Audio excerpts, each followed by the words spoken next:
Hello, everyone. Welcome back to another edition of Card Talk on the For Love of the Game podcast. Today, we're going to talk about Tony Perez, huge member of the Big Red Machine, and here's his 1965 Topps rookie card. The 65 Topps is one of those iconic sets because of that, the team pennant on all the cards, but just a beautiful set. Again, here's his rookie. This is when they used to combine a couple players' rookies on the card. Kind of wish they hadn't done that because it takes away from the value a little bit, in my opinion. But nonetheless, still a cool card. And the backs, because he's with the other players, doesn't really give you too much background on the individual players. But you can see his minor league stats there. Absolutely tore it up in the minors. Crushing 97 homers, 409 RBIs, batted .310. So no wonder he was a high prospect on their list. Also wanted to show you just an example of one of the normal cards from that set, just so you can get an idea how cool they were. This is another of Tony's teammates, Jim Maloney. This guy was one of the true fireballers from the 60s.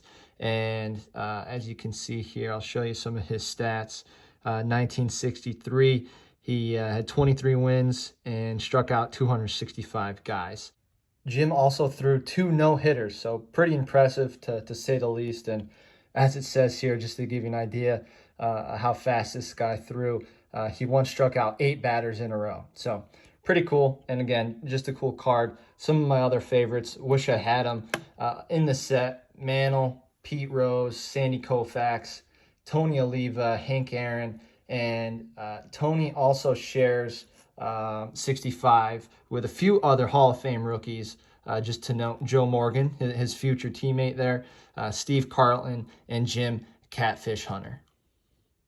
But back to Perez. If you guys want to learn more about Tony, I would highly recommend reading the book by John Erardi. It's called Tony Perez from Cuba to Cooperstown. And it really goes into some great detail about Tony's upbringing in Cuba and all of his struggles, his triumphs, and throughout his career and his personal life. And being from Cuba, his favorite player growing up was Minnie Minoso. So it's pretty cool that they're both now enshrined in Cooperstown in the Hall of Fame. But Tony's baseball career was almost over before it even began. Fidel Castro, at the time, who had just taken over the reins, the Cuban government, he gave the star baseball players an ultimatum. You can either go to the U.S. and never come back, or stay and never leave. And thankfully, in Tony's case, his father urged him to go play. And obviously, it was a good thing it did, and it all worked out. But it would be another 10 years before he was able to return in 1972 and see his family again.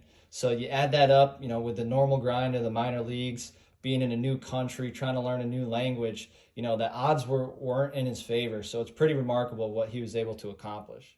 His career began in Geneva, New York with the Geneva Redlegs. The stadium that he played in is still there today, host to a bunch of high school games throughout the year. He had a really rough first year in Geneva. He actually lost his starting job to Pete Rose. Imagine that. But the next year, in 1961, he really started to find his swing. He became the league MVP and started to move up the ranks. In 1964, was the International League MVP for the San Diego Padres and won the PCL championship there as well.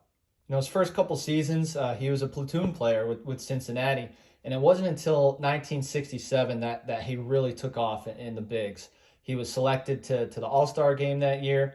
He hit a 15th inning go-ahead home run off of future Hall of Famer Catfish Hunter and was named the MVP of the All-Star game that year.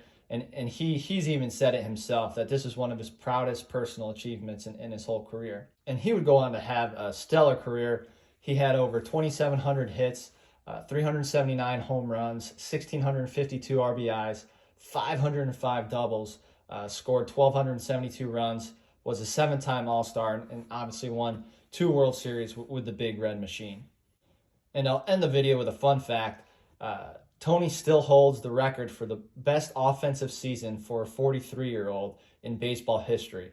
His OPS plus that season was 138, so pretty impressive for being a 43-year-old. I know he only played in 72 games that year, But regardless, at that age, still producing at that level is pretty impressive. So thanks again for watching. Again, I would highly recommend the book. It really gives you a great glimpse of who he was as a person, and you really get to understand why he was adored by the Reds fans, by his teammates, and really everyone in Major League Baseball.